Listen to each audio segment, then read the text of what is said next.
E agora essa negociação do Hugo Souza junto ao Corinthians, que foi terrível, foi péssima. Hoje eu falo, sem sombra de dúvidas, o que o Flamengo fez em relação ao Hugo Souza foi horrível, péssimo negócio. Eu acho um péssimo negócio. Só pelos valores que o Vene citou aí, isso aí não muda em nada a vida do Flamengo. Isso aí o Flamengo gasta, sei lá, com 5% da folha, 1% da folha. O rodízio do japonês, isso não é nada. Isso é o famoso, é isso aí mesmo. É aquele pastel e o caldo de cana na feira. Pro Flamengo é isso. Fala pessoal, sejam muito bem-vindos e agora vamos acompanhar as últimas novidades e como a imprensa carioca ali, como os cariocas estão analisando, né, essa contratação do Corinthians em relação ao goleiro Hugo Souza. Contratou, não contratou, vai pagar à vista, não vai pagar, o que tá acontecendo aí? É isso que vamos ver, tem notícias direto lá do Rio de Janeiro para que vocês possam entender tudo o que tá acontecendo. O Vene Casagrande ali, que é o maior especialista quando o assunto é Flamengo, né? Então ele pode trazer bastidores ali, informações e principalmente explicar o que tá acontecendo. O Corinthians vai pagar parcelado, não vai pagar à vista, o Flamengo aceitou ali a proposta do Timão. É isso que vamos ver a partir de agora. É muito interessante ver tudo que eles falaram, informações exclusivas também de bastidores, para que vocês possam entender tudo o que está acontecendo nessa negociação, que é um tanto polêmica, envolvendo o Corinthians e também o Flamengo. O link do programa SBT Esportes Rio estará aqui na descrição para que vocês possam acompanhá-los na íntegra. Agora, sem enrolação, vamos pro vídeo, deixa o like, inscreva-se no canal para não perder nenhuma novidade. E disputa no elenco do Flamengo. Rodou. O trabalho segue intenso sob o comando de Felipe Luiz. O treinador quer aproveitar cada momento dessa data FIFA com um grupo para aperfeiçoar ainda mais um elenco com muitas promessas. Mas as atividades também têm um clima leve e descontraído. E quem ainda leva a disputa entre os atletas? E quem será que foi o melhor? Davi Luiz ou Gabigol? A competição foi de velocidade e consistia em cada atleta pegar um cone que estava sobre uma estaca de treino e correr até a marcação, sempre um para cada lado.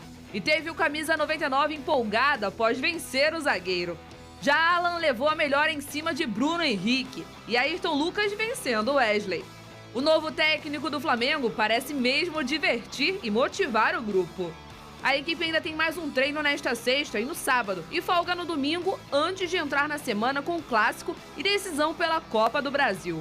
O reencontro com o tricolor agora como treinador do rubro-negro já gera grandes expectativas para o torcedor que quer terminar a temporada na mesma alegria que o treino do Fla. Muito bem, o clima tá mais leve, né, o Vene? Leve a palavra? Sim, tá mais leve. Eu acho que, inclusive, até informação. Estão falando lá nos bastidores do Flamengo, me relataram ontem, que até o Gabigol, assim, tá totalmente diferente. Mais leve, inclusive utilizaram essa palavra, mais leve.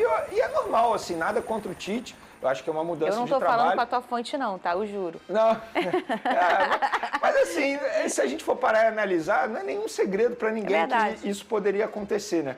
Ainda mais se tratando de Gabigol. Para e pensa, você é um funcionário, você trabalha numa respectiva empresa. E você sabe que o seu chefe não vai muito com a sua cara, vocês não têm uma boa relação. Inclusive, a gente não pode normalizar. Se o Tite não gosta muito do Gabigol, o Gabigol deu motivos para isso, porque o que ele fez, gente, precisa ser criticado. O Gabigol simplesmente pegou o microfone, em cima de um trio elétrico, ele xingou o Tite. Querendo ou não, ele xingou o Tite. Eu tinha esquecido disso, Vene. Ele xingou o Tite. E assim, o tempo passou e depois eles vieram a trabalhar juntos, mas enfim, agora o Tite saiu, agora é o Felipe Luiz que está fazendo um bom trabalho, ou pelo menos iniciou esse bom trabalho à frente do Flamengo. Ele agora está tendo... Tudo.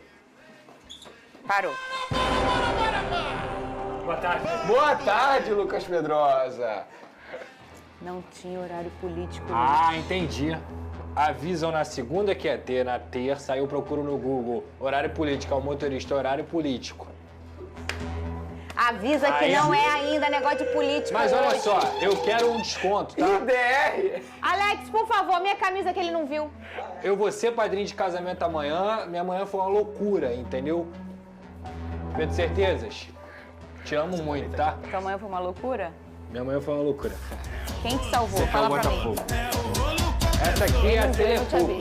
Incendeia aqui, ó. a torcida da Cara, seleção. tu perdeu um show. Um show. Eu tava nojenta. Tem gente que briga com a imagem, velho. O que a Fernanda fez aqui é um show. Telefogo. Eu estou insuportável.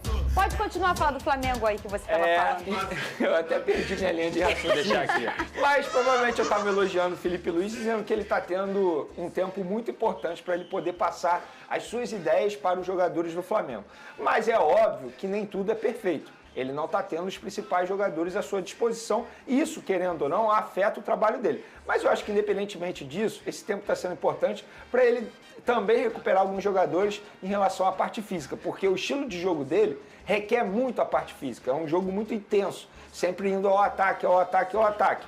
E a gente sabe que o elenco do Flamengo não tem a melhor preparação física. A gente está vendo aí os resultados, questão de lesão muscular, mas eu acho que é um tempo extremamente importante e eu tenho certeza que o Felipe Luiz vai conseguir passar as ideias dele para os jogadores do Flamengo. Boa tarde, Lucas Pedrosa. Boa tarde. Que achou que tinha horário político agora. E não... Mas vem cá, segunda tem, Alex, ou não tem? Essa é a pergunta. Segunda tem? O Alex vai apurar. Aí o Alex vai apurar. É porque com horário político a gente entra 1h10. Sem horário a gente entra 1 hora. Aí você de casa faz o quê? Pra garantir, chega 1 hora. Tá? Pra garantir mesmo, chega 11h30. Aí fica com a Isabelle. Perfeito. E depois fica com a gente, entendeu? Ô, Lucas Pedrosa, a gente tá falando aqui do clima do Flamengo. Mostramos o Super VT da Ocilene Brito aí em relação a essa brincadeira, essa coisa lúdica, né, no treinamento do Flamengo. E a gente sabe que é um grupo que já tá há muito tempo junto. Tem uma peça ou outra que chegou e tudo mais, mas tem aquela raiz rubro-negra, que já tá há um tempo, né? E um personagem grande é o Gabigol. E o clima tava mais pesado, né? Não é porque o Tite é pesado, é porque não deu match. O Flamengo com o Tite. O clima leve é mais fácil para todo mundo trabalhar. O Vini até trouxe essa questão, pô, você trabalhar com um chefe que você não se dá bem, é mais difícil. Dá para trabalhar? Dá. Mas é bem mais gostoso quando você trabalha, por exemplo, com o Big Boys. Perfeito. Perfeito. Que é um baita de um chefe. É isso. Viu, com Pedrosa? o Paquito, com a Nath, com a Fernanda, com o Vene, com a Alcilene. É Tudo bom. fica melhor. O clima fica legal. Eu acho que essa atividade recreativa, inclusive, é algo utilizado nos maiores clubes do mundo, tá? O Guardiola, por exemplo, faz isso. Outros treinadores também de alto calibre fazem isso. Por quê? O jogador de futebol ele já vive uma pressão imensa 24 horas, Fernanda. Só dele ser um atleta de alto nível, só dele ser um atleta de um clube de Série A e de um clube como o Flamengo, ele já tem um nível de tensão muito alto que ele precisa cada vez mais relaxar, descontrair. Fora a questão da própria rotina, né? Que o cara praticamente não tem folga, não tem um tempo de fato de descanso. Então eu acho que qualquer atividade para descontrair um pouco faz sentido. É legal também porque o atleta vai jogar um pouco mais solto. Futebol é divertimento também, é importante. Verdade. Eu sempre ouço isso de vários técnicos que falam, cara, não adianta a gente ter um time bem treinado, um time tecnicamente muito bom, se os caras não desfrutam. Desfrutar é importante dentro do futebol. Então eu acho que o Felipe Luiz faz essa atividade justamente para isso, para unir também um pouco o grupo. O Gabigol, querendo ou não, ele sempre vai ser um líder do Flamengo enquanto ele estiver lá. Então se ele tá bem, o clima também melhora. Eu vou falar da lesão do Pedro agora, mas eu quero que você amanhã volte Chaves, você sabe, né? Sim, sim. Aqui na tela do SBT. Sim. Ai, já não vou bater palma, eu sou apaixonada pelo Chaves. Mas de vez em quando aparece o seu Madruga no SBT também. Ah, é? Tem o seu Madruga? Mas eu quero quando saber... o Corinthians joga. Então, é isso que eu quero saber. Você fala sim ou não, depois você dá a informação. Vamos lá. O seu Madruga pagou o aluguel pro seu Barriga? 14 meses atrasado, tava. Pagou a utilização Daqui a pouco fala. de um dia. É o Hugo, Corinthians e Flamengo. Então não foi o aluguel, foi só a diária. Foi só um mês, É isso são aí. 14 meses. O seu Barriga cobra 14 meses de aluguel do seu Madruga. Aí, ó, torcida do Corinthians vai matar a gente. Ô, Vene Casagrande, tem novidade primeiro sobre o pagamento da CBF e da FIFA. Na lesão do Pedro, se machucou vestindo a camisa da seleção brasileira. Tinha esse assunto de que poderia acontecer o pagamento começar a ser feito até ele voltar pela CBF, pela FIFA, isso ia ficar definido? Foi definido? Foi definido, o Flamengo já havia conseguido junto à FIFA que a FIFA pagasse o valor do salário na CLT, na carteira assinada, e aí o Flamengo estava conversando com a CBF para a CBF assumir a parte do direito de imagem e a CBF vai assumir. Ou seja, 60% fica com a FIFA, 40% com a CBF, e aí com isso o Flamengo consegue diminuir esse prejuízo financeiro, porque o prejuízo técnico não tem como. A verdade é essa. Eu arrisco a dizer que se o Pedro tivesse à disposição diante do Peñarol nos 2 duelos pela Libertadores, eu acho que dificilmente o Flamengo teria sido eliminado, tanto é que na minha concepção faltou apenas o homem-gol ali, botar a bola na rede, porque o Flamengo, entre aspas, dominou os 2 jogos, mas não tem jeito, não tem como você voltar ao passado, aconteceu, o Flamengo diminui o prejuízo financeiro, mas o prejuízo técnico não tem como você diminuir. E, aliás, a gente está chegando no patamar de alguns clubes, inclusive o Flamengo, há algum tempo, o Flamengo, no caso, de não ter preocupação financeira para alguns casos. A preocupação é sempre esportiva. O quanto aquele jogador vai me entregar esportivamente, o que eu posso ganhar taça com ele. E o caso do Pedro era o mais importante aí da temporada, o Lucas Pedrosa. Vamos colocar na tela aqui, Pedrosa, as fotinhos que o pessoal tá mandando do Dia das Crianças. O Twitter voltou. Então, por contrato, o Corinthians pode exercer a cláusula da opção de compra do Hugo Souza desde ontem, desde o dia 10 de outubro. Aí o Corinthians vem publicamente e diz que, vamos exercer, mas não exerceu. É a mesma coisa que eu virar para uma empresa e falar assim, eu vou comprar tal carro.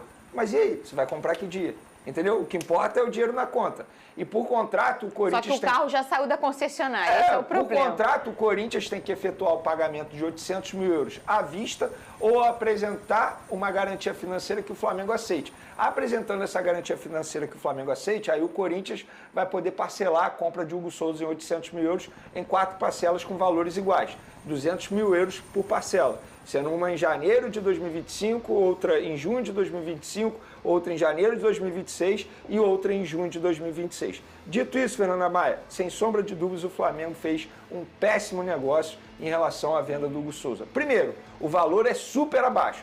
Segundo, você parcelar em 4 vezes esse valor, que é muito baixo, de 800 mil euros, é um absurdo. A diretoria do Flamengo, em relação ao Corinthians, errou em tudo. Primeiro, Marcos Braz estava presente na chegada da nova diretoria do Corinthians e ficou ouvindo do presidente do Corinthians que eles queriam o Gabigol e não fez nada. Depois aceitou o Mateuzinho viajar sem contrato assinado, ficou lá um tempão treinando sem contrato assinado. Depois ele foi devolvido, Marcos Braz aceitou. E agora essa negociação do Hugo Souza junto ao Corinthians, que foi terrível, foi péssima. Hoje eu falo, sem sombra de dúvidas, o que o Flamengo fez em relação ao Hugo Souza foi horrível, péssimo negócio. Não valorizaram nem um pouco esse jogador que tem sido aí um dos principais goleiros nos últimos jogos no futebol brasileiro. E perdeu para o adversário, né? E direto, isso. Agora, nesse momento, Copa direto, Brasil, porque direto. a Copa do Brasil, hoje eu acho que é o primeiro foco aí do Flamengo, não o único, mas o primeiro foco do Flamengo, porque é um jogo de Copas, e enfim, você tem mais 3 jogos até a final, tá 3 jogos de uma taça, e um deles, o caminho é o Corinthians. E com esse grande goleiro, que é o Hugo, não é qualquer coisa. Eu acho um péssimo negócio. Só pelos valores que o Vene citou aí, isso aí não muda em nada a vida do Flamengo. Isso aí o Flamengo gasta, sei lá, com 5% da folha, 1% da folha. O rodízio do japonês, isso não é nada. Isso é o famoso, é isso aí mesmo. É aquele pastel e o caldo de cana na feira. Pro Flamengo é isso. E perde um grande goleiro, perde um grande potencial. Se fosse para vender por um valor maior também, poderia ter vendido para um concorrente que não é direto, digamos assim, como é o Corinthians nesse momento. E aí o Corinthians se aproveitou, né, cara? E aquela história que a gente já falou. O Corinthians promete tudo. Pagar é mais complicado. E isso, quando a gente fala sobre essa situação, gente, não é só uma questão do Corinthians, tá? Não é só o Corinthians que deve no futebol brasileiro, não é só o Corinthians que faz dívida, que dá calote. Mas quando a gente fala sobre fair play financeiro, o costume de boa parte das pessoas é olhar para o que o Botafogo faz. Sendo que o que o Botafogo faz não fere em nada o fair play financeiro. O que fere o fair play financeiro, que foi um mecanismo criado para igualdade, para que os clubes possam corresponder e cumprir com as suas promessas financeiras, isso é para isso que o fair play financeiro foi criado. E o Corinthians, ele rasga o fair play financeiro em vários momentos, muito pelo contrário. É um doping financeiro, porque é um time que deve quase 2 bilhões de reais contrata um atacante que ganha 3 milhões e meio por mês. Então, assim, fora as outras questões, como a questão do Hugo, como a questão do Cueva, porque no preto e no branco, Fernanda, o Hugo não era para ter jogado o primeiro jogo. Se não pagou, não tem que jogar, entendeu? No preto e no branco é isso. Só que aí tem o relacionamento dos clubes e tudo acontece. Enfim, é uma tristeza pro nosso futebol. Se a gente tem que discutir fair play financeiro aqui, é justamente sobre a inadimplência de vários e vários clubes que concorrem no mesmo campeonato, tiram jogadores do mesmo campeonato e não pagam os clubes que eles tiraram o jogador. Tem mais foto, agora alguma criancinha. Então tá aí, né, a revolta aí do Vene, também do Pedrosa, né, onde eles puderam falar um pouco sobre essa situação, né. Os rubro-negros estão indignados, né, torcedores do Flamengo estão furiosos porque é um valor muito baixo para aquilo que o Flamengo ganha, para aquilo que o Flamengo arrecada, realmente é um valor assim irrisório na folha do Flamengo. Porém, para o Corinthians já foi um negócio espetacular. Ainda mais, pô, você pagar 800 mil, que não é um valor tão alto, convenhamos, é um valor baixo. Porém, o Corinthians está devendo todo mundo. Então resolveram lá parcelar, o Flamengo aceitou. Se vai pagar, se não vai pagar, só o futuro sabe, só o futuro a Deus pertence, como diz o ditado, né? Que a gente sabe que é um negócio espetacular para o Corinthians e um negócio horroroso para o Flamengo. E o Hugo cresceu demais na temporada após chegar, né? No meio do ano agora, catando tudo e mais um pouco, certamente o grande destaque do Corinthians nesse segundo semestre. E é claro, daqui a pouco voltaremos com mais informações. Diz aí o que você achou, você gostou, você não gostou, deixa a sua opinião aqui nos comentários. E daqui a pouco voltaremos com mais informações. Um grande abraço e até logo mais. Valeu!